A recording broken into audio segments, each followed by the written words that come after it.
Lechong daga for today's video.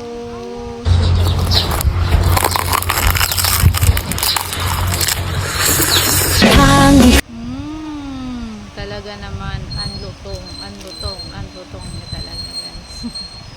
For the lechong daga. Sa ibang bansa lang ito kasi lang mahihilig kumain ng mga gantong exotic na pagkain. Grabe, no? Sa atin, halos katakutan natin yung mga daga-daga. Sa kanila, kinakain nila yan, guys. Tingnan nyo naman.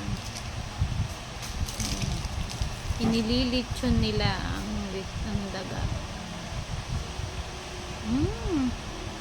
Ang dami. Mabenta yan sa kanya.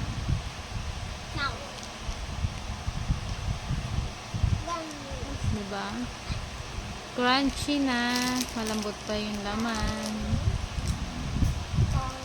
For the lechong daga tayo dyan, guys.